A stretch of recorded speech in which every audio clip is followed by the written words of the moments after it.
Hello everyone, welcome to What If Issei Becomes the Monarch of Shadows Part 7 Season 2. Chapter 7. Greek Problem. Third person Pav. Issei was glad. He was finally out of the demon castle dungeon since he completed the first half of the quest and collected all 10,000 demon souls. He had a feeling that some time had passed since he departed for the dungeon. The sky of Kuo had turned into a dark abyss that was being illuminated by the stars that dotted the vast open black. It was already the end of the day, several hours must have passed. Not like Issei would have known, he was too focused on completing the quest the system gave him to notice. Plus, he wouldn't have even been able to notice the hours that went by anyway. The system doesn't really tell time, and the sky inside the dungeon was always dark, although he wouldn't even notice since there was so much fire. Issei sighed to himself. Issei. Finally, I'm out of there. He scratched the back of his head. He should head back home, but before he did, something was on his mind, and it was the reward he got. Item. Holy Water of Life. Item class. S. Type. Consumable. An item that could cure any disease. Issei was no psychic, but he got the feeling that he was gonna have to go and craft that item somewhere in the future. But why would he need to? Issei didn't know anyone who had a disease, so why would he need to craft an item like that? If anything, he would probably just complete the second part of the quest and get the Demon Monarch's ring. Speaking of which, the final ingredient that he needed if he were to craft the Holy Water of Life was purified blood of Demon King. Issei. Obtaining the blood won't be easy, he has only reached the 75th floor, and that was the limit of how far he could go. Issei. No doubt, the final boss of the demon castle is a demon king. Issei sighed and shook his head. He's not gonna worry about it for now. For now, he was just gonna go back home and rest up because he deserves to take a break after a long day. With that, Issei turned and started to walk off. He was sure that his mother was worried sick about him, considering that he has been gone for a few hours. As he drew closer to his home, he soon stopped as he felt like something was wrong. The brown-haired boy narrowed his eyes as he gazed upon his home. Something didn't feel right to Issei. Issei. Someone's in my home. Issei slowly approached the front door, preparing himself for whoever or whatever was on the other side. It could be someone like Sona or Rias, but there is a chance that it's a fallen angel who is allied with Yuma. He slowly opened the front door and walked inside, being as quiet as possible. Just then, he heard something. It was the sound of his mother talking and giggling with someone. Issei didn't know who it was, but he was gonna find out here and know. He followed the source of the noise, which was coming from the living room. Walking toward the source, Issei soon saw his mother sitting on one of the couches, sitting across from three people. Mickey noticed Issei standing there and smiled at the sight. Mickey. Issei. Welcome home. Issei. Hey mom. Sorry if I was gone for so long. His gaze moved over to the three people. He may not be able to sense magical power because he was only human, but he could tell that they were powerful. But that didn't mean he couldn't take them on. In fact, he could easily defeat them before they thought about harming his mother. But he can't make enemies. He needs to be neutral toward everything until he gets a reason to fight back. The chestnut-haired girl smiled and waved at him. Issei. It's good to see you again. It's been a while, hasn't it? Issei raised an eyebrow. For some reason that girl feels familiar to him. Issei. Do I know you? The girl pouted at him. Issei, how could you forget about me? We used to play superheroes together. When the girl said that, Issei's eyes widened as an image flashed through his mind. It was an old image, one that showed a young Issei and a young boy playing superheroes together. It was an old image, one that showed a young Issei and a young boy playing superheroes together. Issei can recall that event. It was when his childhood friend Irina lived close to his home. But the last time he saw Irina, both he and his family moved to a different country. Issei. Wait, how do you know that? Irina. Issei, it's me. Irina. Issei. Wait, Irina, you're a girl. Mickey. Issei. That's not very nice. Apologize. Issei looked at his mother. Issei. Can you blame me, mom? I thought that Irina was a boy. Mickey raised an eyebrow. Mickey. What gave you the idea that Irina was a boy? Issei merely deadpanned at his mother. How could he not think that Irina was a boy? If memory serves him correctly, when they were younger Irina had very short hair, so that would give him the idea of her being a boy instead of a girl. Like anyone could make that mistake. He bets you not that if Issei showed someone a picture of both him and Irina when they were children, 99% of them will say that she is a boy. Issei. Oh, I don't know. The fact that she had short hair when we were younger. Mickey. Really? That is what gave you the idea? Issei nodded his head. Mickey. Wow, I thought you were smarter than that. Issei merely groaned in annoyance, rubbing the bridge of his nose as he shook his head. Issei. I'm not even gonna bother, I'm just gonna go to my room and sleep. Irina. Oh, don't you want to catch up first? Issei. No, I'm too tired. Irina. Oh. And so, Issei waved goodnight to his mother. He then made his way upstairs to his bedroom. When he arrived, he opened his door and was greeted by Yuruchi and Yamato. Yuruchi. Meow. Yamato. Woof. Issei smiled as he kneeled bow and started to pet the two on the head, causing Yamato to wag her tail which made Issei chuckle. Issei. It's good to see you both, sorry I was away for a few hours. I had to deal with something. Yamato. Woof. Issei walked to his bed and sat down on it, he has had a rough day and deserved to rest. However, he gets the feeling that he won't be able to, and that is what he was waiting for. Issei. It's coming, I know that something or someone is gonna appear out of nowhere. Yuruchi leaped onto the bed and tilted her head. Yuruchi. Is something wrong? Issei looked down at Yuruchi, he never thought he would hear a cat speak, and what was with a male voice? Like, why would she need to have a male voice? It wasn't like anyone will even know who she was, since she probably spends most of her time in her cat form. Issei. I'm fine, but what's with a male voice? Yuruchi. What? Don't you find it comfortable and casual? Issei. I just find it weird, you're a woman, and yet you have a male voice in your cat form. I was just about to ask the same thing. Issei perked up and looked at Yamato, who was the source of the voice. The brown-haired boy should be surprised by this, but he already has a talking cat, so there's probably very little that will shock him anymore. Yuruchi looked at Yamato. Yuruchi. I was wondering when you were gonna speak. Yamato. I wanted to wait for the right moment. Issei crossed his arms as he raised an eyebrow. Issei. So, do you have a human form or are you merely this? Yamato. No, I have a human form. Just then, steam started to fill Issei's room. At first, he thought it was Yuruchi again, but turns out that wasn't the case as he watched Yamato transform into her human form. Her appearance took on a very beautiful young woman, standing taller than an average human.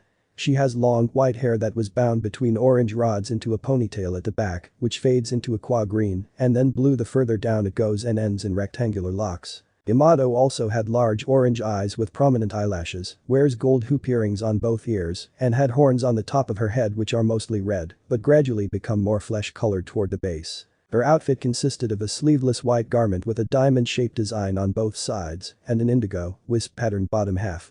She wears a pair of red hakama pants and sandals, she also wore a large purple and white Neo-Dasuki behind his back. She wears a pair of red hakama pants and sandals, she also wore a large purple and white Neo-Dasuki behind his back. Issei. Issei stood in silence as he slowly looked up at Yamato. Yamato blinked as she looked at Yuruchi, who was still in her cat form. Yamato. Is he alright? Yuruchi. Yeah, he's alright. This is normal for him. Issei turned to Yuruchi and deadpanned at the black feline, he may be wrong, but he feels like she was making fun of the boy, and that is something that he doesn't want to be right about. Issei.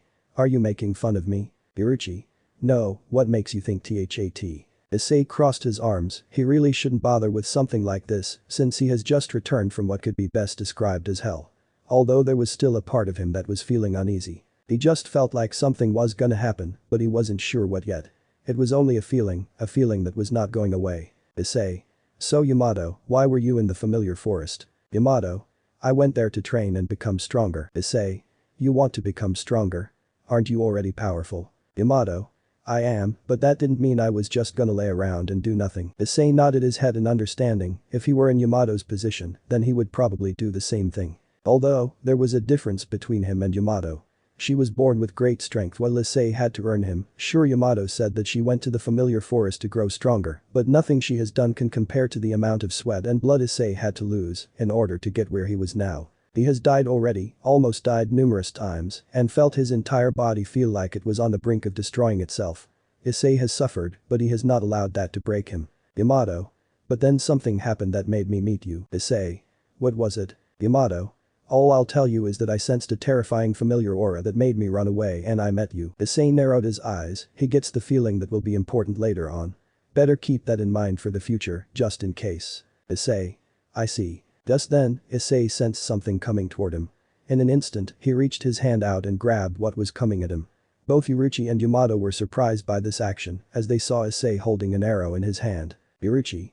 An arrow? Yamato. Where did that come from? Issei didn't say anything as he slowly turned his head, gazing out his window which now had a hole in it. His brown eyes slowly started to glow purple as he saw the one who fired the arrow at him. It was none other than Artemis, the Greek goddess who hates men. His brown eyes slowly started to glow purple as he saw the one who fired the arrow at him. It was none other than Artemis, the Greek goddess who hates men. Artemis. Impressive, you sensed it was coming straight towards you. I'm impressed. Yamato. It's Artemis, the Greek goddess of the hunt. Why is she here? Yuruchi. My. This is certainly something. Issei sighed as he tossed the arrow away. He had a feeling that someone from the Greek pantheon would show up at his home eventually. Although, he expected them to at least come when it was morning and when Issei was full of energy, looks like that won't be happening. He then walked to his window and opened it, looking down at the goddess. Issei. I wondered when one of you Greek gods was gonna show up, though I expected Hades. Artemis. So you knew that my uncle was watching you? Issei. Yep, let's just say I got a message that he was after I killed Cerberus. Artemis. Can't blame him. He loved that mutt more than he loved his own family. Yamato walked up to the window. Yamato. Why did you attack, Issei? What's your reason for attacking him? Artemis. I wanted to test him, I saw the fight between him and that Phoenix boy. Hearing this gained Issei's attention. How the hell does she know about the fight he had with Riser Phoenix? Last time he checked, the only people who knew about it were the devils who were at the engagement ceremony. Issei. How the hell do you? Irichi. I'm afraid Riser broadcasted the battle between you two in secret. Issei turned to Irichi, a feeling of dread washing over him. Issei. How many saw? Issei received silence as a response from Irichi. This didn't make him feel any better. That basically confirmed that everyone in the supernatural world now knows about his existence, plus the skills he showed off during the duel with Riser. This was not good, very not good for Issei at all. That was the last thing he wanted to happen. He wanted to keep himself a secret from the supernatural world for as long as he could. Looks like that was no longer an option since everyone now knows about him. Issei sighed in annoyance, pinching the bridge of his nose. Issei. Great, just fucking great. Issei sighed in annoyance because now many gods, deities, devils, fallen angels, etc. will come after him now. Issei. Okay, look Artemis, can we not fight each other? It's been a long day and I am bloody tired. Artemis. TCH, typical. Many reasons why I hate men. They're incompetent and lazy. Issei merely deadpanned at Artemis. Did she really think that he was gonna fall for the oldest trick in the book? Issei. I would watch how you speak, Artemis. Unknown to the two, both Irichi and Yamato looked around because they swear they can hear boss music playing, and they don't know why. Artemis. Or what? Do you think you can beat a goddess, you lowly disgusting creature? If I remember correctly, you had no father growing up. Issei. Okay, I'm not even gonna ask how you know about that. Also, I'm saying you should watch how you speak because he doesn't like hearing me be insulted. Artemis. Who? Before Artemis could continue her sentence, she felt a sense of dread wash over her which confused her. Why did she feel that? She was a goddess, she should feel such a thing. Her gaze soon moved to her right where she was greeted by a strange shadow-like creature, taking the form of some sort of knight, and even with a mask on she could tell that it wasn't very happy. Igris had a huge purple bloodlust around his body, glaring at Artemis. How dare she insult his liege? How dare she try to kill him? How dare she bring up his liege's father? Artemis. What in the name of Olympus? Issei. Artemis, say hello to Igris, and let me just say he's pretty protective. Artemis. TCH, what's a mere shadow gonna do against a goddess like me? Artemis felt weak all of a sudden and fell to her knees. This caused the goddess of the hunt's eyes to widen. What the hell was happening to her? Why was she all of a sudden weak? She was perfectly fine a moment ago, so why was she all of a sudden feeling so weak? Issei. Geez, Igris's new skill sure is powerful. Artemis. Why you fucking pig hiding behind something like a coward? Issei deadpanned at the goddess. Issei. Artemis, you're talking to the dude who fought Sun Wukong and barely survived. Artemis's eyes widened when she heard that name. The Monkey King was someone she never dared to go up against. Artemis. Why you fought the Monkey King? Issei. Oh, it wasn't a fight. It was more like a one-sided massacre that I somehow managed to survive. I bet he barely used 1% of his power. Meanwhile in the heaven, Sun Wukong was playing with his son as they were with Tang Sanzang and Beiji and Wujin until Sun Wukong. Achoo. Tang Sanzang. Wukong, are you alright? Sun Wukong. I think someone was talking about me. Beiji. Who would want to talk about a dumbass monkey? Wukong deadpanned at Beiji. Did he have to say that in front of his son? Like, couldn't he have said something similar to that but less annoying? The demon shook his head as he wondered who was talking about him. Not many came to his mind. Unless. Sun Wukong. Is it Issei? Back with Issei. Artemis. How is that possible? Issei. Dumb luck, nothing but dumb luck. Artemis. TCH, just because you survived that stupid monkey doesn't mean you are strong. You're just a weak, pathetic gak. She felt gravity get weak for her as she places her hands on the floor. Issei sighed. Issei. Igris, please. Artemis watched as the Shadow Knight moved his weapon away from her neck and back away. She then felt her strength return to her. Issei grabbed the edge of his window and leaped out of it, landing on the ground safely, which should normally be impossible, since at the height his bedroom was, he should have broken his legs. But that wasn't the case, turns out the system doesn't allow such a thing, so that was a perk. Artemis watched as Ygritte stepped forward and kneeled to the brown-haired boy. She guessed that the knight's loyalty to Issei must be very high. She then watched as Issei walked over to her, his hands in his pockets. Issei. You're not my enemy, Artemis. I have no reason to kill you, especially since you are a beautiful huntress who possesses skills that no mortal has. Artemis was taken aback by what Issei just said, and that made a small blush appear on her face. Artemis. What the W, why am I blushing? Why did I react to this pig's words? Issei. You okay? Artemis just stood up and looked away. Artemis. I'm fine. I don't need your pity, pig. Issei shook his head. Issei. Well, as long as you're alright. He turned his attention to Ygritte, who continued to kneel before his liege. Issei. You can go back now, Ygritte. With that, the former blood-red commander returned to Issei's shadow, which surprised the goddess of the hunt. She couldn't help but wonder how many more shadow creatures the boy had hidden away in the darkness of his shadow. Artemis. Wait, could that not be one of them? Issei. I apologize for Ygritte, he's just protective over me since I took the place of his previous ruler who either died or left him to rot. Artemis. Oh, I see. Issei. Yeah, so can we not fight? I have had a long day and I am pretty much exhausted. Artemis. Fine. Artemis guessed she could let Issei off, she can't test his skills if he is on the point of dropping dead due to exhaustion. Issei. Good, now I can finally go and get sleep. With that, Issei turned to head back inside. However, he soon noticed something, and that was Artemis was following him. He thought he was only imagining it due to his exhaustion, but as soon as he reached the front door, Artemis was still behind him, and that was worrying him. Why was she following him? What was she doing? What was her plan? Issei. Artemis. Artemis. What? Issei. Why are you following me? Artemis stood silent. Issei merely stared at her for a solid minute before he shook his head. Issei. Not gonna tell me, are you? Artemis. Issei sighed. Issei. Yeah, I thought so. He sighs and headed to his room and flops onto his bed. Iruchi and Yamato, who turned back into her animal form, jumped onto the bed. Iruchi. I see you have a new roommate. Issei. Just don't. I'm too tired. Iruchi. Oh, fine. Issei wasn't gonna worry about Artemis right now, he'll deal with that when he woke up and was fully recovered. Chapter 8. Hunting for swords. Third-person POV. Issei has had his batch of strange mornings. Normally it involved him having a unique dream of some kind, which leads to him laying on the ground. This also results in Issei getting a sore neck, which leads to him having to ask his mother how he can make it better. That's a typical morning for Issei, a weird dream which leads to a morning full of sore necks and memories of strange dreams. But none of them even come close to the strange one he was currently having right now. The brown-haired boy slowly opened his eyes, his blurry vision being greeted by the light of the sun, which caused him to shield his face. He should really look into getting better curtains, or at least move his bed to a spot that won't have the sun shining in his bloody eyeballs. Issei. Fucking hell. After a few seconds, his eyes adjusted to the light and he found himself staring at his ceiling. His gaze moved down, being greeted by a sleeping Yamato and Yuruchi who were sound asleep on his chest. Seeing this caused Issei to chuckle slightly. He had to say that it was a pretty cute sight, especially since both had very beautiful female human-like forms. Issei. Cute. So this is how you wake up? Issei instantly froze when he heard that voice. There was no possible way that the person he was thinking of was actually in his bedroom. The chances of that happening were 0%, so why was he hearing her voice? His gaze moved over to his right, seeing Artemis sitting in the chair.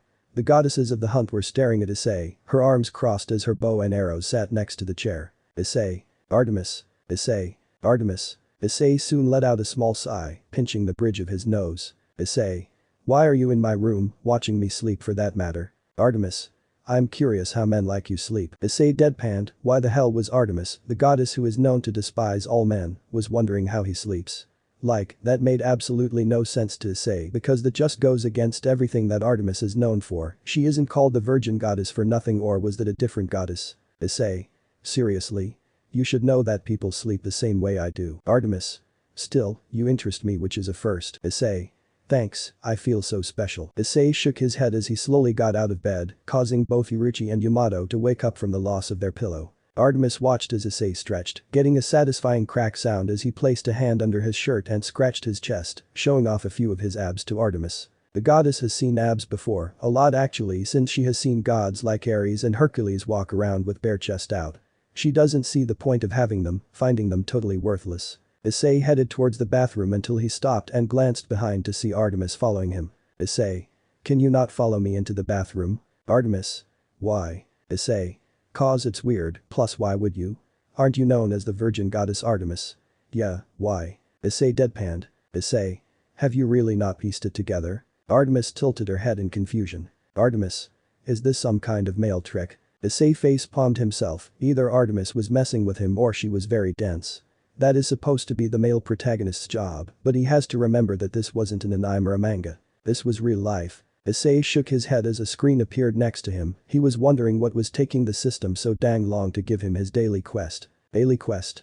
Train to become a formidable combatant. Push-ups, 0-100. Sit-ups, 0-100. Squats, 0-100. Run 0-10 km. Issei. About time, system. You love taking your time. Issei could do it now, but he wants to take a show and wake himself up. He has a few hours before he fails and is sent to the penalty zone, so that gives him enough time to take a shower and maybe get some breakfast in his stomach. Mickey. Issei. You up yet? Issei. I am, Mom. That was the other problem, how was he gonna explain Artemis to his mother? This isn't like Sun Wukong who said he was his friend, Artemis wouldn't even think about calling herself Issei's friend. The goddess will make things very difficult for Issei, he needs to play his cards right or else it's game over for him and his secret. Mickey. Breakfast shall we be ready in 5 minutes? Issei. Okay, Mom. I'll be down in a bit, just gonna take a shower. Mickey. Okay, sweetie. Issei sighed as he looked at Artemis. Artemis. Why didn't you tell her of my existence? She should know that Artemis is here. Issei. Simple, I want to keep the whole me being a part of the supernatural world a secret from her. Artemis. Huh, so protecting your mother from the supernatural? I didn't know men would do that. The brown-haired boy crossed his arms as his eyes started glowing purple. Issei. She has been taking care of me ever since my father disappeared. She has had to work long hours to pay off our bills. I want to help her, help us have a better life. Artemis. What happened to your father? Issei fell silent as he looked away from the goddess, she instantly took this as a notice of he had no idea what had happened to him. Artemis. You don't know, do you? Issei sighed and shook his head, his father went missing several years ago. At first, he thought he abandoned them but he would never do that to his mother. Issei knew that his father loved Mickey more than anything in the world, he wouldn't just abandon her after having a child. So where did he go? Why did he leave? Where is he now? What is he up to? Issei had so many questions, so many possibilities flowing through his mind. He knew that the answers to all of this were just out of his reach. Issei. I don't want to talk about it. Artemis. Issei turned to the bathroom door and held the doorknob, but before he even dared to open it, he looked back at Artemis. Issei.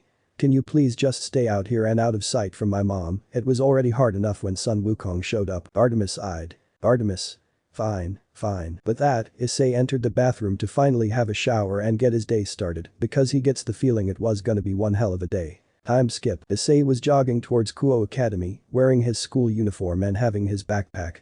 He left his home not too long ago, after having a hot shower, followed by eating a nice breakfast made by his mother. Right now he was finishing off the last thing for his daily quest, even though he would have had plenty of time before he started worrying. Plus, there was a part of him that wanted to keep one empty or at least not finished, because there will be a chance that he'll need the penalty zone to save his life again in the near future, but this was only speculation. Issei. Issei soon stopped where he was as he looked around after he told Artemis to stay out of his mother's sight. He hasn't seen the goddess of the hunt since then, and that was worrying him a little bit. Mainly cause she will probably try and attack him when he least expects it, but she wouldn't do that in broad daylight, with loads of humans around. Artemis was a huntress, skilled in the art of stealth since she hunts things in forests. So the chances of her doing something in the wide open were basically 0%, sneak attacks though were completely other stories. Although, he shouldn't worry about her right now. He had more important things to focus on, plus he has a few people to see and catch up on because he was away for quite a while. As the brown-haired boy approached Kuo Academy, he saw a familiar figure at the front gate which made him smile. Issei. This is funny, when did you start waiting for me, Sona? The person who was revealed to be Sona Citri, one of the devil heirs who watch over Kuo Academy, stood at the front gate of Kuo Academy, a smile growing on her face. Sona. Normally I don't, you are an exception. Issei raised an eyebrow. Issei. Because you kissed my cheek after our karaoke session. Does that make us lovers or something? Hearing that caused Sona to blush slightly as she looked away, much to Issei's amusement. Sona. I never said that. Issei. Heh, never said you did. Sona grumbles to herself in embarrassment until she clears her throat. Sona. Anyways, I'm sure you haven't heard the news yet. Issei raised an eyebrow. Issei. What news? Sona. 3 members of the church are in Kuo, they're going to speak with Rias later today. Issei's eyes widened slightly, 3 members of the church. Was she talking about Irina and her two friends? He knew that his childhood friend and her family were very religious and whatnot, but he didn't think that they would have their daughter join the church, which was sort of the enemy of the devils. Issei. Seriously? Sona nodded her head. Sona. Yes, I'm not sure for what reason though. Issei crossed his arms. Issei. I think I can figure that out. Sona. What if you get into a fight? Issei merely chuckled at the devil girl's words. Issei. Sona, I took on Riser. I can handle myself. Sona. You are not wrong, but there's one other thing. Issei raised an eyebrow. Issei. What is it? Sona. How are you feeling after what happened to Mitsuda and Motohama? Issei. Issei looked away from Sona. No one besides Skathich still knows what has happened to Motohama and Mitsuda.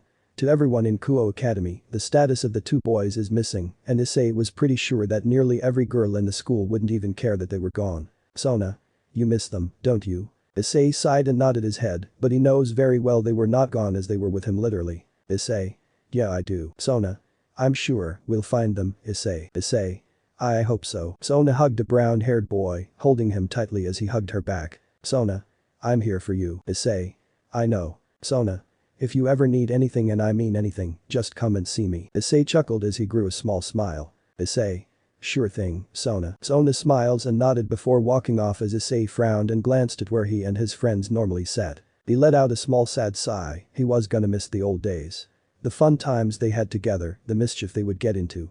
Sure, everyone hated them for what they did, but Issei, Mitsuda, and Motohama were inseparable. But Issei wondered, is there any way to turn them back to normal? Can they turn back into humans? Will they remember who they were? Will they remember what happened to them? Issei gazed up at the sky, these questions burning into his mind.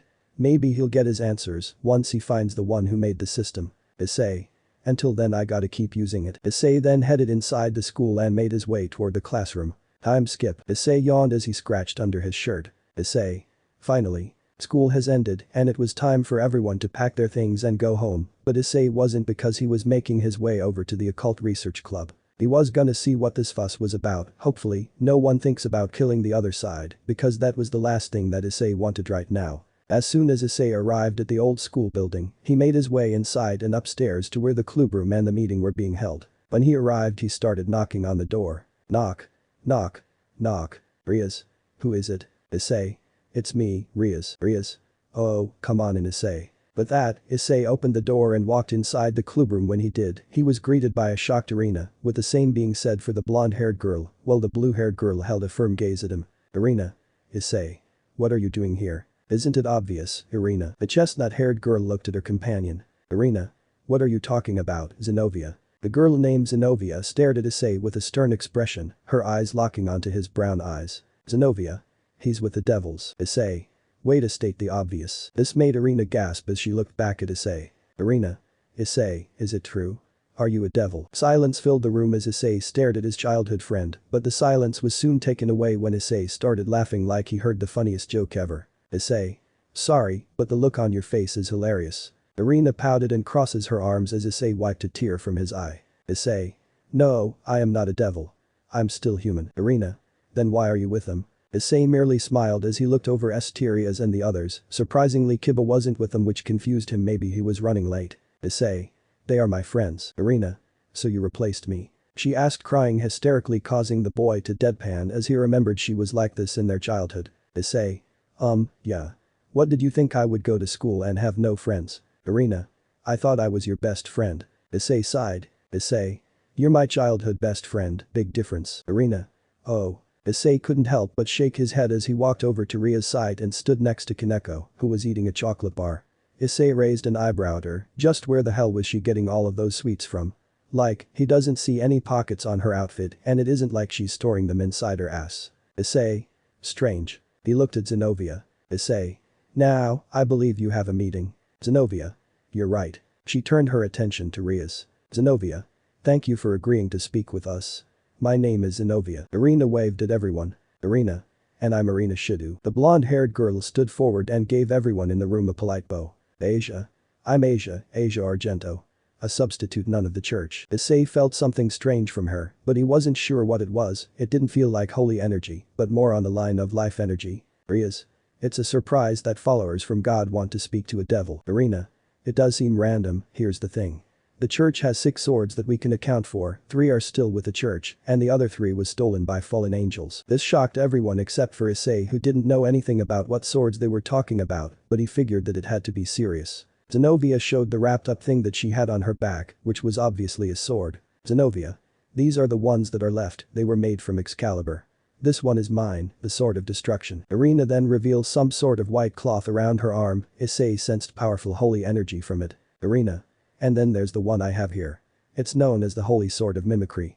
It's an Excalibur mimic. Issei. That's a sword. Seriously? Rias? Well, what is it you like for us to do for you today? Zenobia. Stay completely out of it. This is between the church and the fallen ones. We don't need you to interfere. Rias. That sounds like an accusation. So you think we will side with them and stop you from obtaining those swords? Zenobia. We know the devils are weak against holy swords. Wouldn't make sense to support the fallen angels. Rias stared at the blue-haired girl as her eyes turned red. Zenobia. If you do, then we have no choice but to annihilate you, even though you are the great devil king's sister. Rias. If you have figured me out, then let me share something with you. There's no way that I would think about joining the fallen angels. I will never do anything to betray my clan or my older brother. Zenobia. It's enough for me to hear that. I was told in headquarters just in case. I thought the little sister of Lucifer would be a fool. But looks like I was in the wrong. Rias smiles. Rias. Good to know. Then I hope that you understand that we will not support you either. Zenobia. Of course. I trust that we will prevail if you promise not to interfere with this ordeal. Rias. You have my word. Issei looked at Triad. Issei. Hey, where's Kiba? Right here. Everyone perked up at the sudden new voice. They turned their heads and saw that it was Kiba, who had a serious yet angry expression on his face. Zenobia. Who are you? Kiba. Your superior, nice to meet you. Issei. Oh boy, this isn't gonna be good. Time skip. Outside the old school building, Asia, Rias, and her peerage were staring at a battle between Issei and Kiba versus Zenobia and Irina. While Rias is worried about Kiba because he is going up against holy swords and pieces that are a part of Excalibur, and that could kill Kiba, she was more worried about Issei because she knew that he was strong. But will he be able to take on a piece of Excalibur? The crimson-haired girl hoped that he would be okay. Zenobia. Alright, let's begin. Both she and Irina removed their clothes to reveal their outfits, which were black leather suits. Issei's jaw nearly dropped when he saw Zenobia and Irina's outfits. Issei. Seriously? He looked over at Asia. Issei. Hey. Asia. Asia? Yes. Issei. Do you have a similar outfit? The substitute nun nodded her head, a small blush of embarrassment growing on her face. Issei. Not to self, go and kill those who made those outfits. If Issei was his old self, then he would be drooling like a waterfall. Good thing he wasn't, otherwise Artemis would shoot him dead. Speaking of which, Issei still needs to figure out where the hell that goddess went. The Keno looked at Rias with a worried expression. The Keno. Are you sure it is alright to fight the people of the church without permission? Rias. It's just an informal bout, not an actual official battle. Irina. If the higher-ups found out, then we're all in trouble. Irina took the white cloth off her arm and it transformed into a katana, causing Issei's jaw to once again nearly drop to the ground. Why the hell couldn't his weapons do that? That would be both really cool and super handy. Issei. Damn, impressive. Zenobia unwrapped her sword and prepared for the fight. Zenobia. We'll do our best not to kill you. Kiba stared at the blue-haired girl as he started to laugh, confusing Zenobia. Zenobia. What's so funny? Kiba.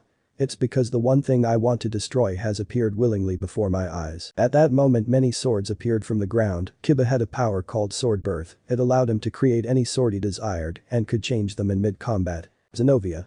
Sword Birth. Now I remember, you are the sole survivor of the Holy Sword Project. Irina. Issei, is it totally you? Issei raised an eyebrow. Issei. Yes. Irina.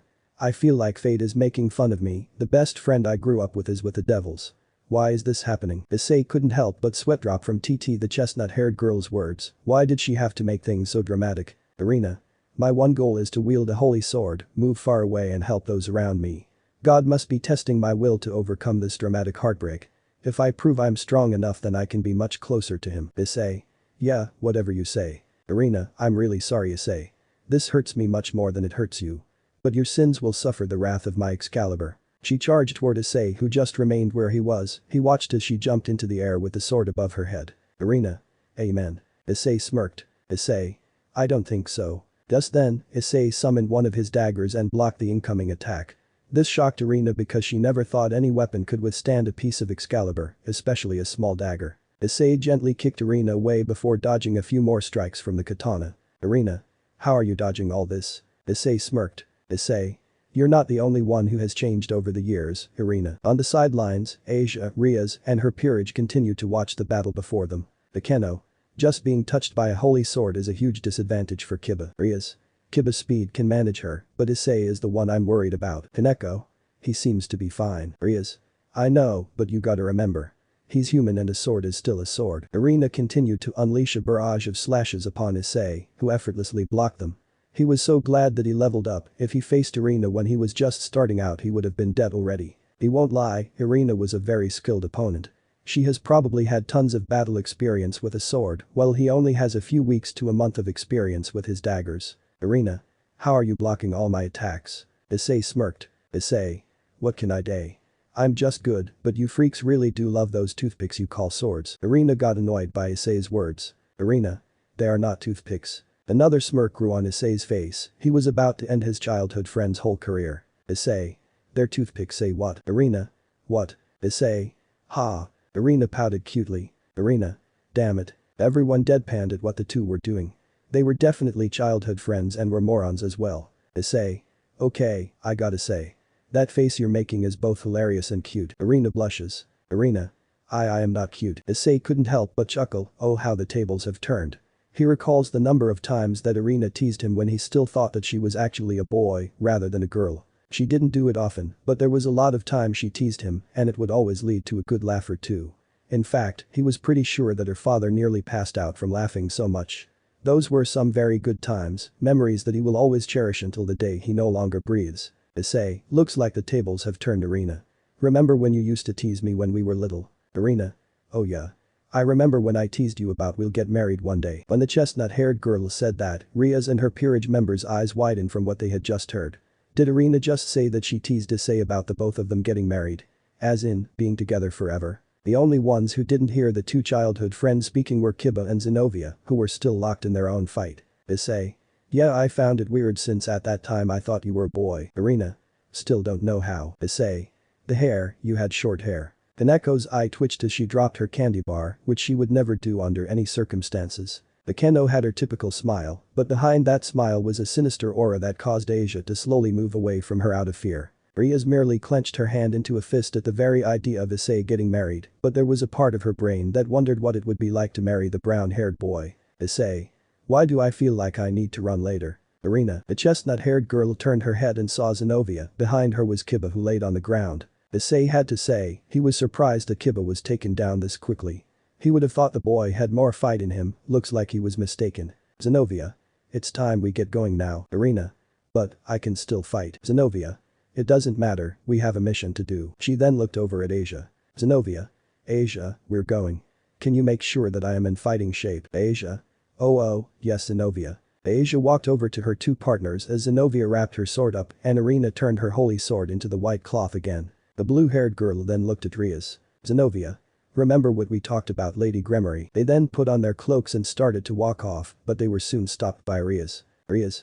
Just out of my curiosity. The two girls looked at the crimson-haired devil girl. Riaz.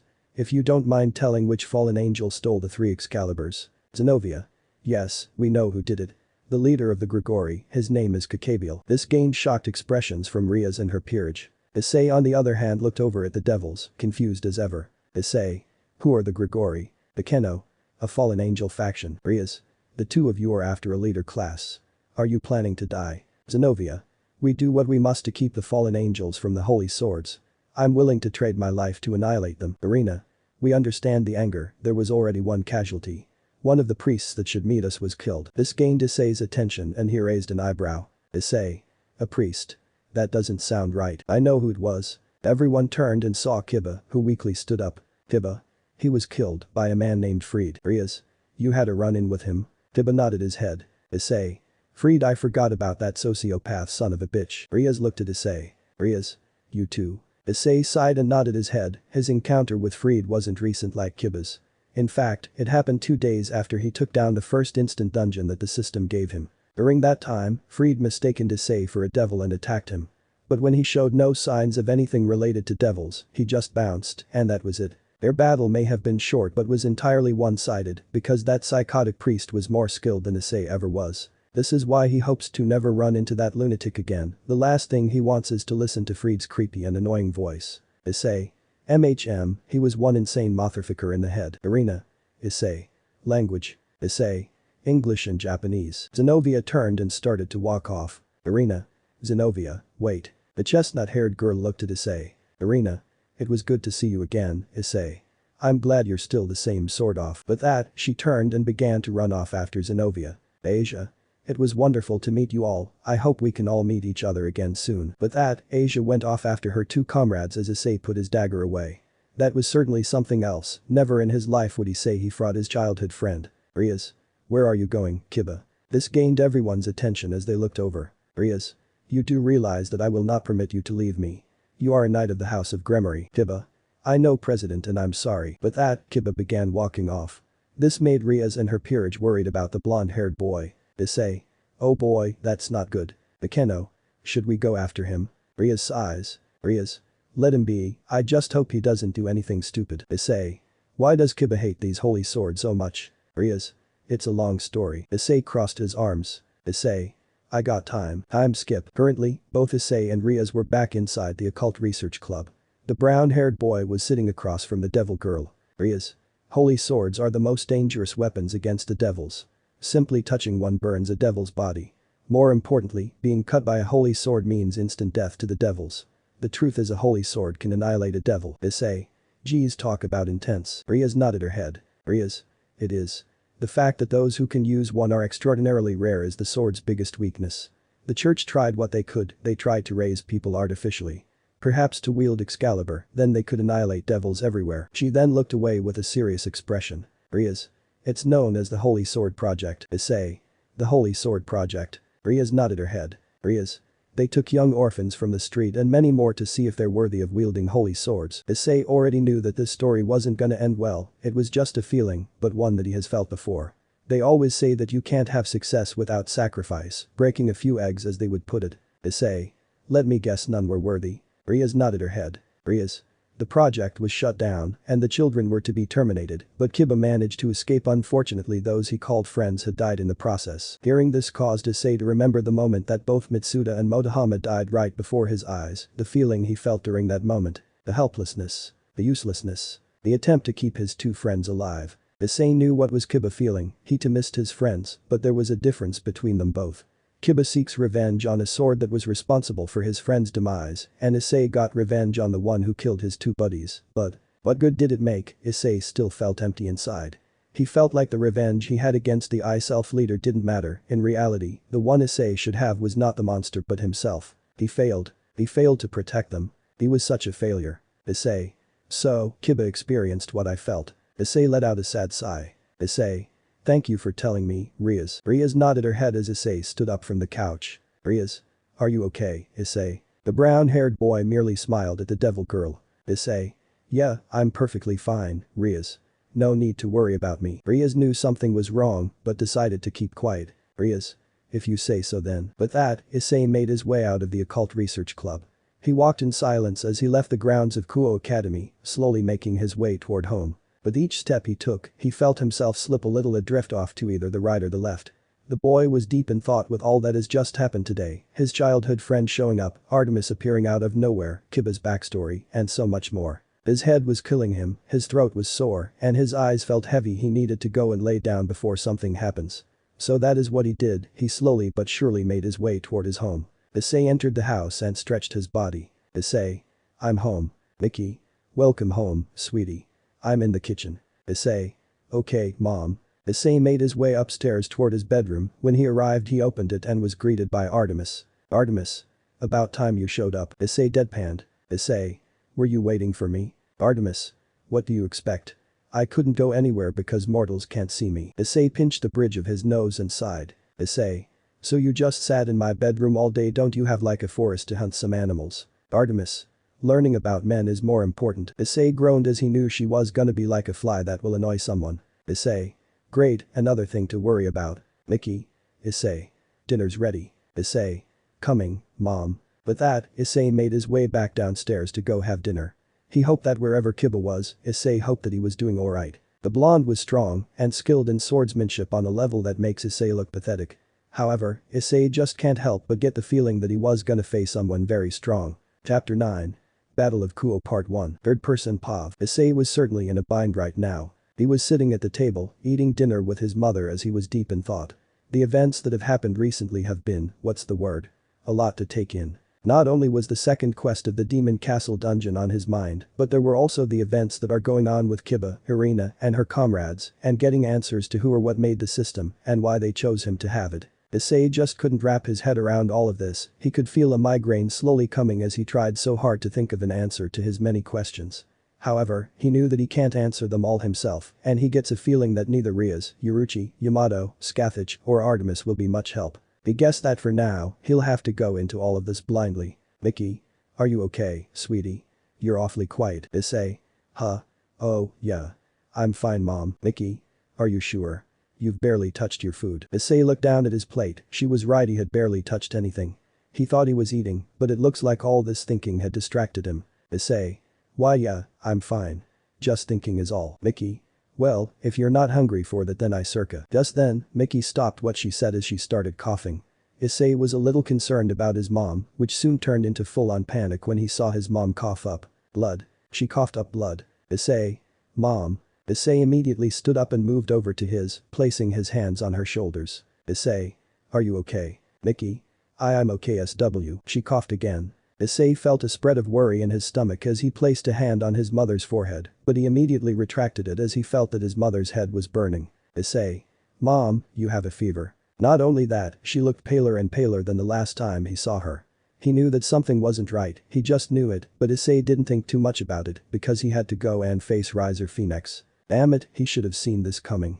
He was so stupid, he thought that maybe it was a simple cough and nothing more. How could he be so foolish? He picked her up bridal style and laid her on the couch and grabbed the house phone and dialed 911. Receptionist phone. 911, what's your emergency? Issei. My mother is coughing up blood, I'm not sure what happened. She was fine a moment ago. Receptionist phone. Tell us your address and we'll send an ambulance toward you. Issei. Okay. And so, Issei told the receptionist where his address is and they quickly sent over an ambulance to his house and took his mom to the hospital. Despite this, Issei's worry did not leave his stomach, not for 1 second. The trip was a little long, but they eventually arrived at the hospital where Issei had to wait in a waiting room. As he sat on that chair, waiting nervously for the doctor to come to him. All he could hear was silence and the ticking of a clock that hung on the wall, that's all he could hear. Issei.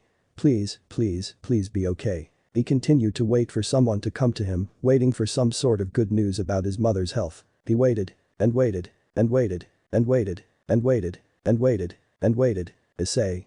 Come on, what's taking so long? Before long, Issei heard a door open and he saw a doctor walk out with a clipboard. Issei.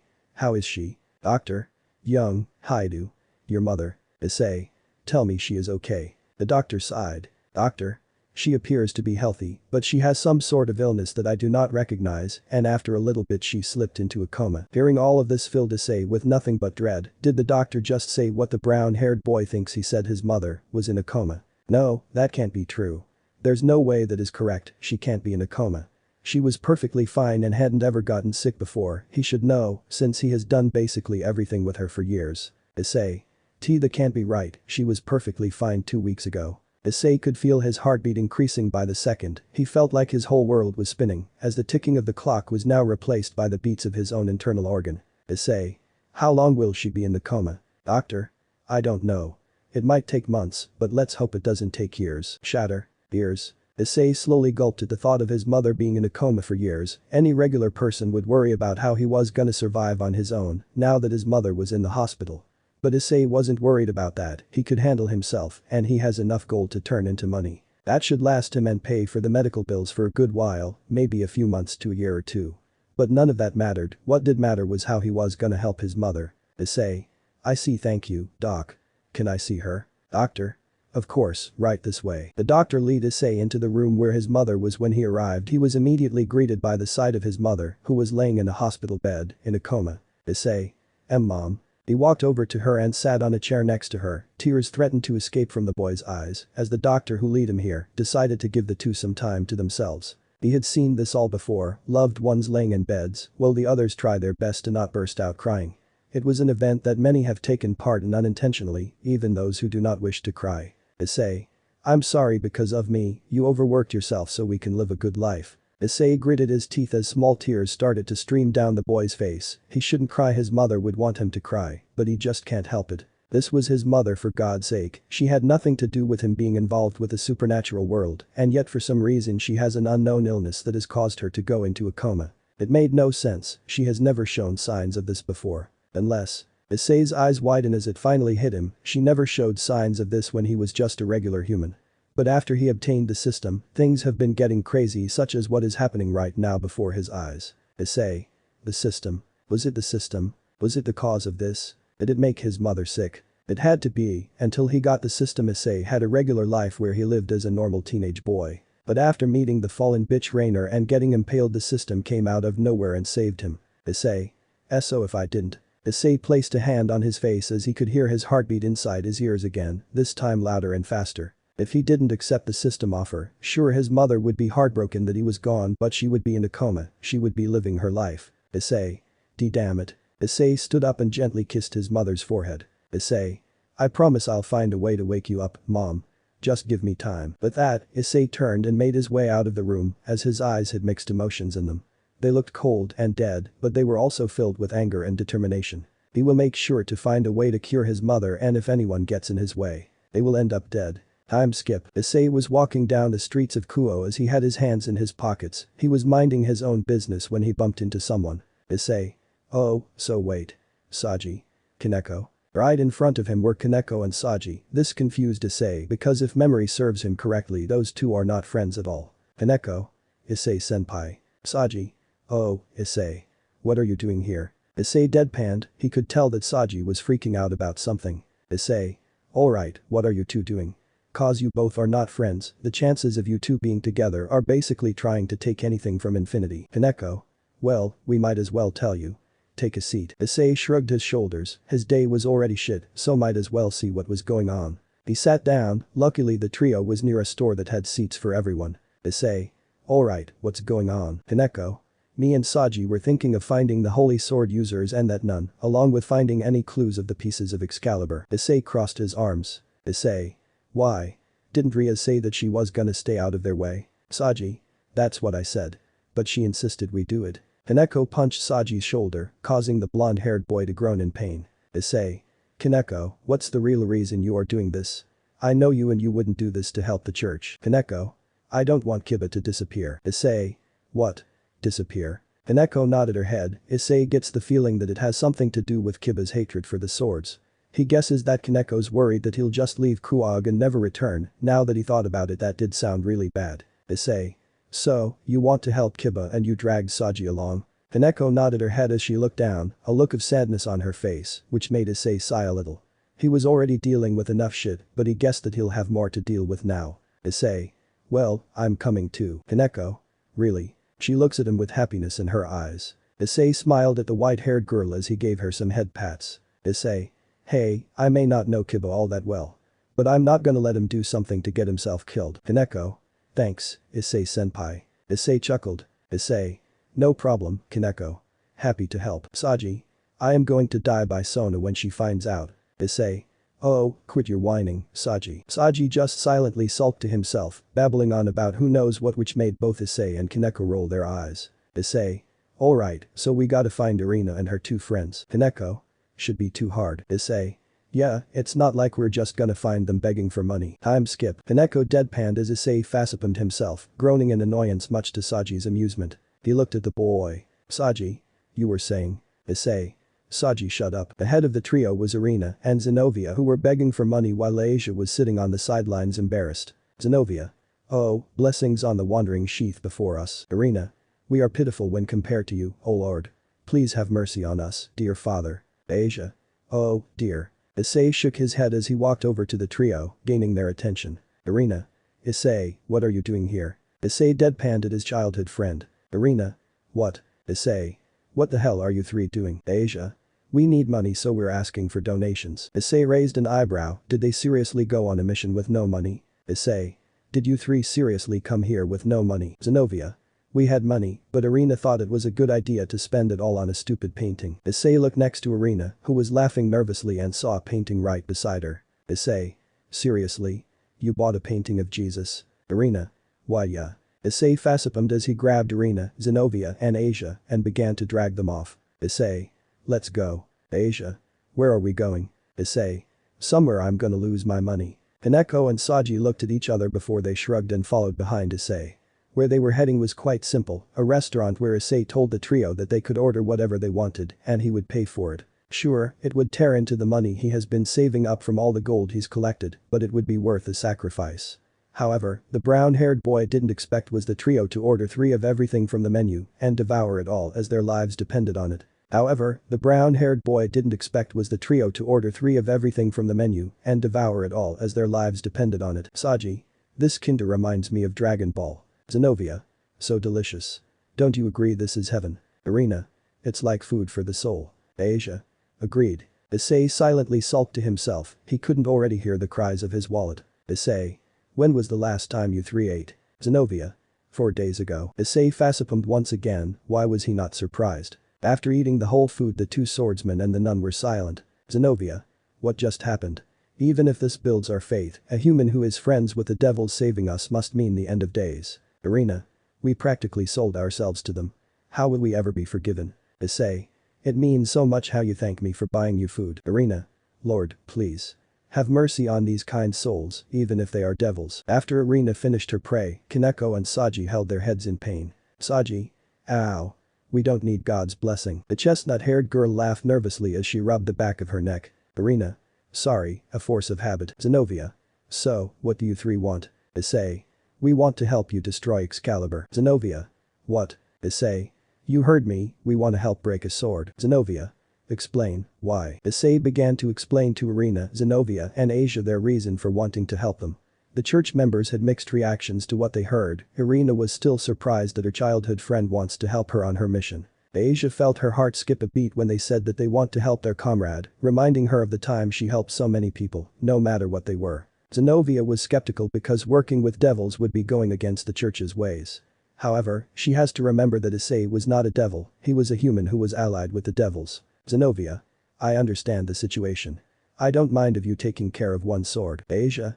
Same. Irina looked at her comrades shocked. Irina. Zenobia. Asia. Zenobia. Irina, you know what the other side has. Kakabiel is dangerous. Asia. Plus, it would be impossible for us to find the swords. We need help. Irina. Yeah, I get that.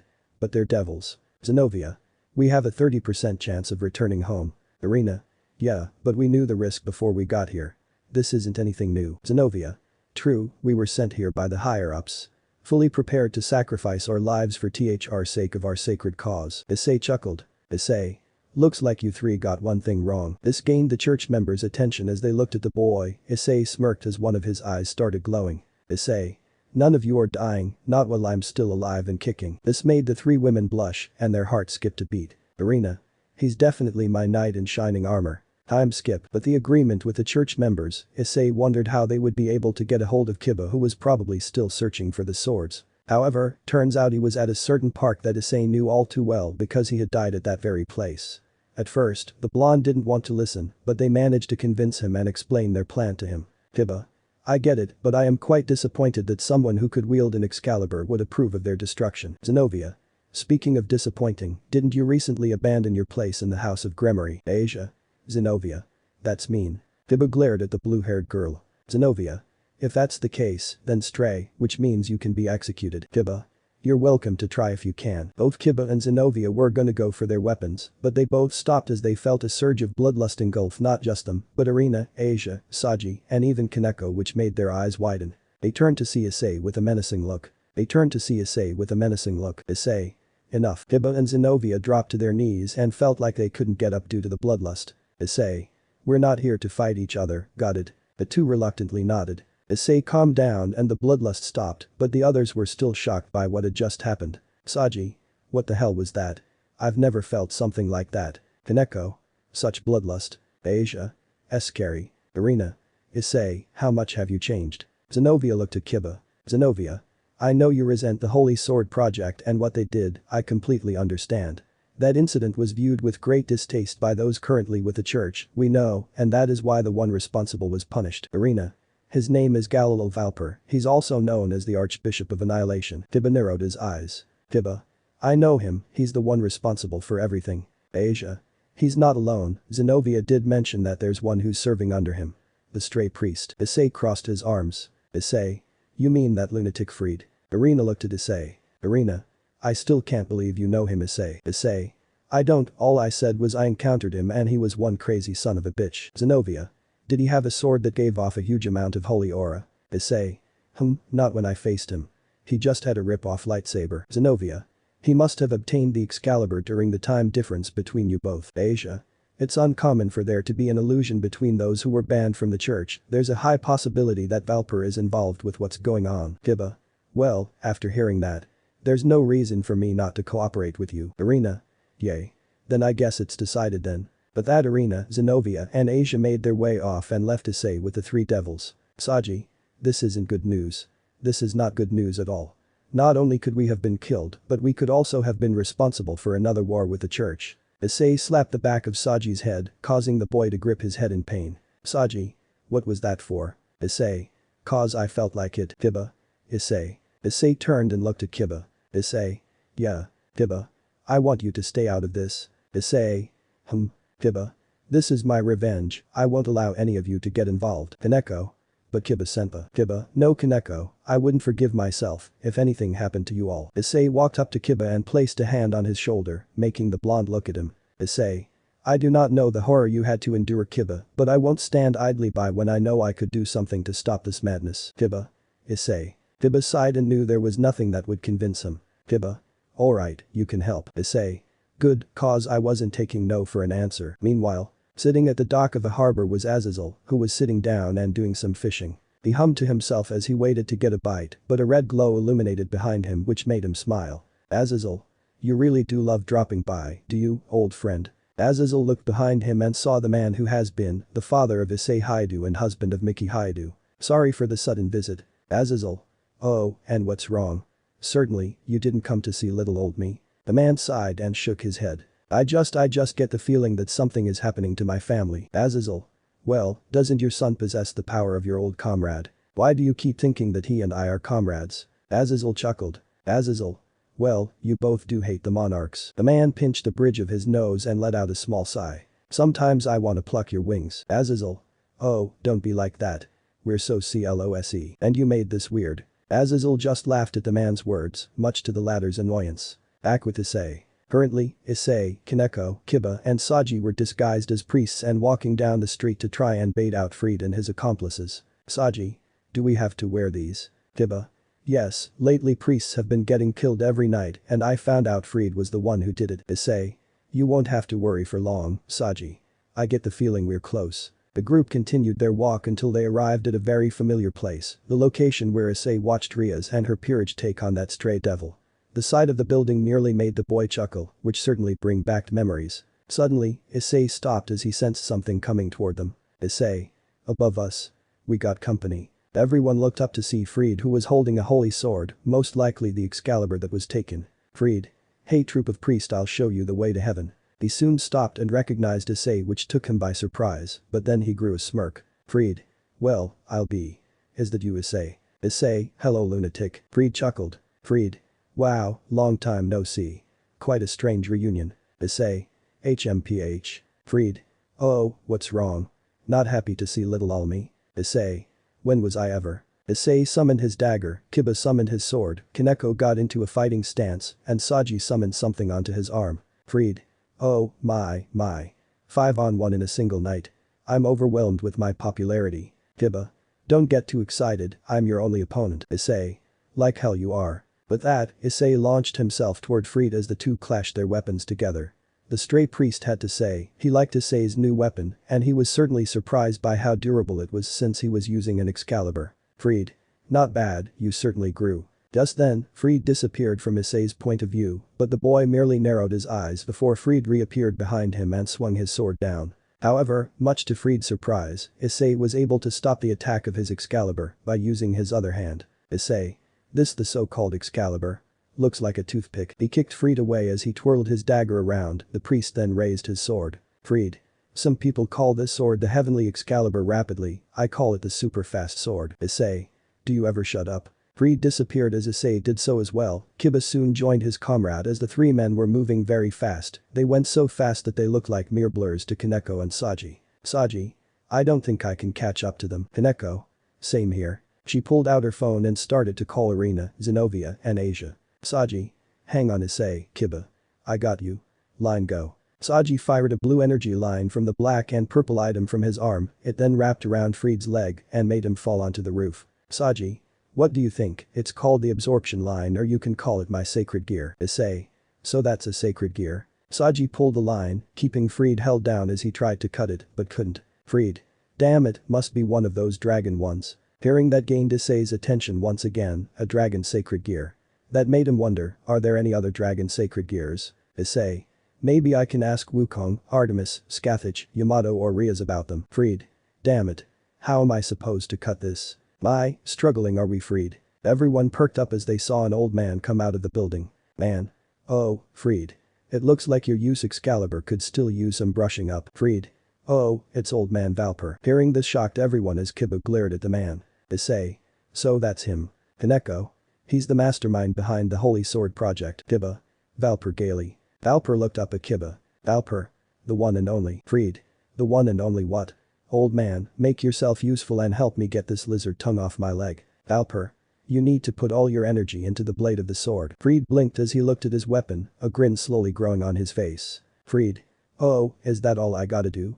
Just give it one cocktail of energy. He slowly poured his energy into the sword and it glowed a golden aura before he swung it down on the tongue and it was cut in half. Saji. Damn it. Freed smirked as he looked at Kiba and Issei. Freed.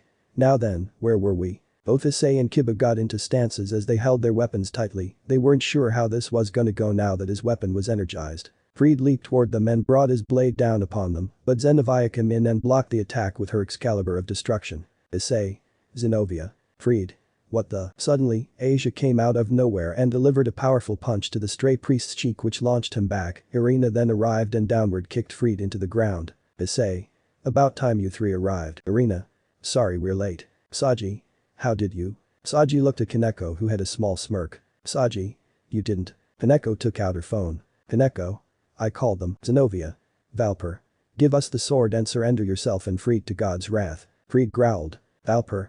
You're done. Freed looked at Valper confused. Freed. What? Valper. All you had to do was get rid of those vermin from the church who snuck in. Easy, but here they are and you're outnumbered. Time to pull back. Freed groaned in annoyance. Freed. Already? Well, see ya. With that, Freed took out a flashbang and threw it which caused a blinding white light to appear. Everyone including Issei had to cover their eyes, but it only lasted for a few seconds as it died down. When it did, they saw that both Freed and Valper were gone. Both Kiba and Zenobia jumped down and began to give chase. Zenobia.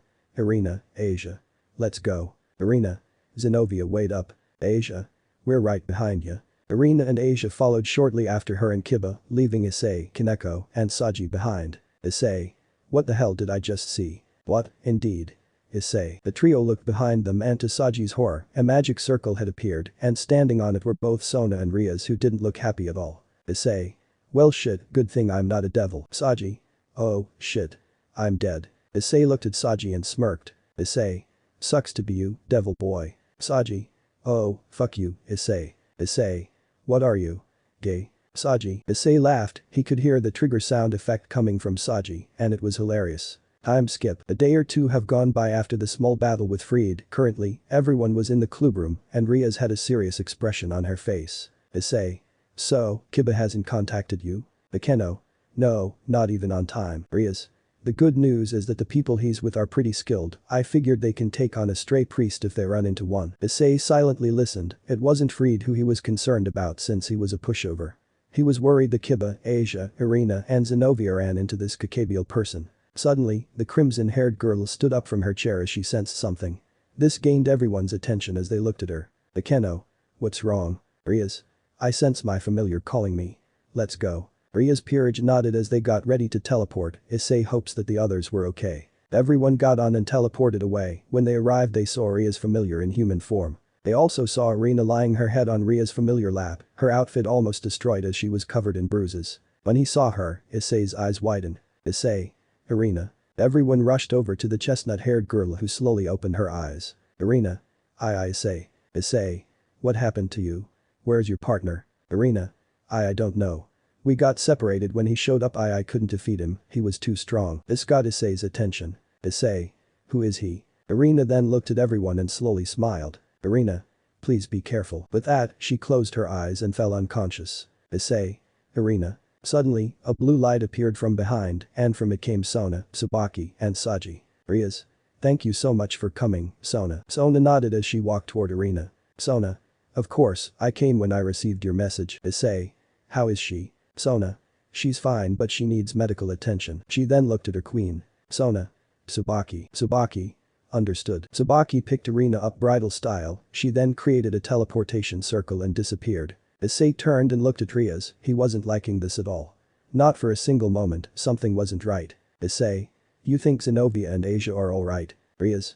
Not sure, I'm more worried about Kiba. Bakeno. Maybe he is with Zenobia and Asia. Rias. Maybe. Just then, Issei sensed something which caused him to look over at a nearby tree. Issei.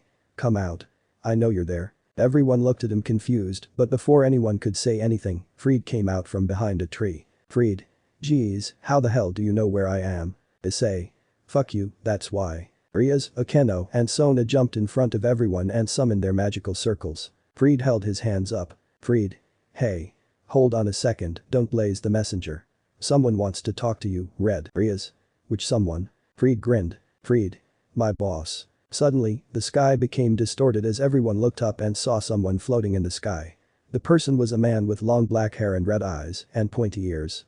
Issei also noticed that this person possesses 5 pairs of black wings. Issei also noticed that this person possesses 5 pairs of black wings. Kaneko. Fallen angel. Bakeno. He has 10 wings. He's a leader class. It's a pleasure to meet you, daughter of the House of Gremory. I am Kakabiel. Issei. So that's Kakabiel. Rias smiled at Kakabiel, but this was a fake smile because she knew that Kakabiel must be powerful. Rias. The pleasure is all mine, but please call me Rias. So you're the leader of the fallen ones. It's nice to meet a face with a name. The black-haired fallen grew an evil smirk. Kakabiel. Your red hair reminds me of the Devil King and the facial expressions are similar. Just looking makes me throw up. Rias then put on a serious expression. Rias. So what are you doing here? Kakabiel. I like to do some damage while I'm here. Starting with your school and then the rest of the town. Rias. Why attack our school? Kakabiel. If I do then Surziches will come to help his little sister. What do you think? Rias. If you do that, then it will be a war of devils, fallen angels, and angels all over again. This made Kakabiel laugh. Kakabiel. Better after stealing the Excalibur fragments. I thought Michael will come after me. But he sent a weak exorcist and 2 holy swords. Rias' eyes widen. Rias. That's what you want. To start the war again. Kakabiel grew a dark smile. Kakabiel. That's right. After the first 3-way war, I was so bored there was nothing to do. Azazel and Shemhazai were passive when the next one starts. Rias. You're a complete war maniac. The black-haired fallen angel laughed. Kakabiel. Obviously. What do you think I'm using devils this time? I have Uriah's Gremory, Lucifer's little sister, and Usona Citri, Leviathan's little sister. Kakabiel turned his head to Issei. Kakabiel. What's a human doing here? Oh, wait. You must be the one Fried told me about. Issei. The name's Issei Haidu. Kakabiel. You look familiar. Issei raised an eyebrow. Issei. Not sure how I've never met anyone as ugly as you before in my life. Kakabiel. Oh, very bold to insult a high-ranking fallen angel. Issei deadpanned. Issei. And you're talking to a human who somehow managed to survive a fight against Sun Wukong. Kakabiel. Wait, what? Saji. Wait, Haidu fought against the Monkey King. Sona. I told you this after Riser got his ass kicked, but I assume you weren't paying attention. Saji silently sulked to himself, sad music playing in his head. Issei. Yeah, I faced a monkey, and let me say. That bastard took off my arm with a single swing. Kakabiel. And yet here you are still alive. Issei.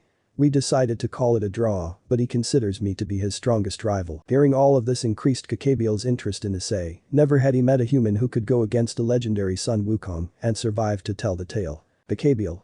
Why don't you join my faction? Issei. Why? So you can use me to obliterate the devils and angels. Kakabiel chuckled. Kakabiel. What gives you that idea? Issei deadpanned at the fallen angel. Did this man really just forget that he explained that he wants to start another war between the 3 factions? Issei. Yeah, you can take your offer and shove it up your ass. I'm no one's puppet. Well, that wasn't entirely true or false. Issei was no one's puppet or slave. However, as he has said before, the system uses him and he uses it. Kakabiel. Very well, then. I guess I have to kill you to make a servant of my faction, but you're lucky I have business to do, so we'll do this at the Battle of Kuo. Bakabiel summoned numerous light spears and made them rain upon Issei and the devils, who immediately took action to this. Akeno, Sona, and Riaz had their magic circles out and used them as shields. Issei wasn't sure what the others did, but he summoned one of his daggers and struck the light spears that nearly hit him, shattering them into pieces. Issei. I'm starting to dislike fallen angels. He turned and saw that both freed Kakabiel was gone. Issei. He's gone. Saji. Shit, where did he go? Hineko pointed in the direction of Kuo Academy. Hineko? That way. Issei. The school, that's just the start, he's gonna level the entire town. If he did that then. Issei's eyes widened as the image of his mother in a coma flashed through his mind. If Kakabiel destroyed the town, then his mother was in grave danger. Issei. Mom. Issei ran in the direction of Kuo. Riaz. Issei, wait. Riaz and the others followed after him. Issei couldn't let Kakabiel destroy the town, he won't let his mother die. She was all that the brown-haired boy had left, he already lost his father, and he won't be losing his mother anytime soon. He won't allow it. He'll go against everything and everyone. Human. Devil. Angel. Fallen angel. Dragon. Gods. Fate. Destiny. Time. Space. Reality. Issei will go against it all, just to protect his mother. Issei. Kakabiel, stay away from my mother. Let me know in the comments below if you guys want the next part. Also check out my other video that has been shown and left. Thank you for watching. If you enjoyed this video, please like and share this video. And have a fantastic day. Bye.